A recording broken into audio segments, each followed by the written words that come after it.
5 things which you should never ever keep it in your handbag. Number 1, list of all your passwords.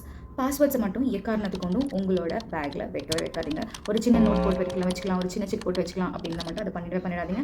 எப்படி வேணால் store பண்ணிக்கோங்க, ஆனால் கண்டிப்பாக உங்களோட ஹேண்ட்பேக்கில் மட்டும் அதோட காப்பி இருக்கவே கூடாது. Number 2 is all your original document. எல்லாத்துக்குமே ஒரு டூப்ளிகேட் எடுத்துக்கோங்க, எல்லாத்துக்குமே ஒரு காப்பி வச்சுக்கோங்க. Originals should not be in your handbag தொலைஞ்சிச்சுன்னா மொத்தமாக எல்லாம் தொலைஞ்சிரும். நம்ம எல்லாருக்குமே தெரியும் இப்போ கவர்மெண்ட் டாக்குமெண்ட்ஸ் கவர்மெண்ட் ஐடி ப்ரூஃப்லாம் வாங்குறது எவ்வளோ கஷ்டம் அப்படின்னு. ஸோ அந்த கஷ்டம் நமக்கு வேண்டாம் இல்லை. Number 3, all your cards and all your cash. உங்களுக்கு வெளியில் போகும்போதே தெரியும் நீங்கள் எங்கே போகிறீங்க, எவ்வளோ செலவாக போகுது அப்படின்னு இல்லையா? ஸோ அதுக்கேற்ற மாதிரியான கேஷ் மட்டும் வச்சுக்கோங்க.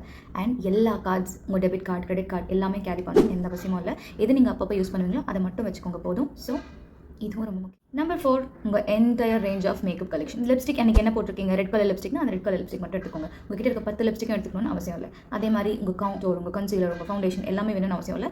கொஞ்சம் அப்பப்போ டச்சப் பண்ணுற ஒரு காம்பேக்ட் பவுடரும் ப்ரஷ் இருந்தால் மட்டும் போதும் இல்லையா? ஸோ அதுதான் ரொம்ப முக்கியம். அதை தவிர எல்லாமே எடுத்துக்கணும்னு அவசியம் இல்லை, அதை பண்ணவும் பண்ணாதீங்க. Number 5 is receipts or bills.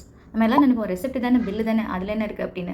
ரெசிப்டையும் பில்லையும் வச்சு ஃப்ராட்ஸ்டர்ஸ் என்ன மாதிரி வேணால் அனலிட்டிக்ஸ் பண்ணலாம், எப்படி வேணால் வந்து ஃபேக் ட்ரான்சாக்ஷன் பண்ணலாம். உங்களோட ரெசிப்ட் மட்டும் கிடச்சா போதும். ஸோ எக்காரணத்துக்கு கொண்டும் இந்த பழைய பில்லு, ரெசிப்ட் இதெல்லாம் வந்து ஹேண்ட்பேக்கில் இருந்ததுன்னா துண்டாக கிழிச்சு போட்டுருங்க.